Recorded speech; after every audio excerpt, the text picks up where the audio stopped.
ఇప్పుడు చెప్పండి, చెంచలు చచ్చిపోయిందంటారా బతికిందంటారా? ఆ గిరిబాబు గారితో సరదాలు చేసుకుంటూ హాయిగా ఉంది. సరే, ఇప్పుడు ఆ చెంచలు ఎక్కడుంది? జ్యోతి దగ్గరే, ఆ క్లబ్ లోనే ఉంది. చచ్చిపోలేదు, బతికే ఉంది. ఇంపాసిబుల్. చంచల బ్రతికుండే అవకాశం ఇది. చంచల హత్య చేయబడినట్టు కోర్టు వారు నమ్మారు. నిందితుడికి శిక్ష కూడా విధించారు. ఈ కేప్ రికార్డ్ లో వాడి మాటలు ఎవరో తాగుమతి మాటలే ఉన్నాయి. అంచేది ఈ మాట అసలేనమ్మా. లేదు సార్, చెంచల బతికే ఉంది.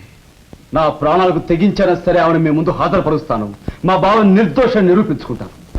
ఐడియా చూస్తే అగ్రే ఉంది, కానీ తమరెక్కడి నుంచి కదలడానికి వీలు లేదు. సార్ మాట్లాడు. ఆ నెత్తి మీద టోపీ నా నెత్తి మీదకి, నా నెత్తి మీద టోపీ ఆ నెత్తి మీదకి ట్రాన్స్ఫర్ చేసిన మాయగాడి నేను చచ్చినా విడిచిపెట్టను. నేను నువ్వెవడో విడిచిపెట్టకపోవడానికి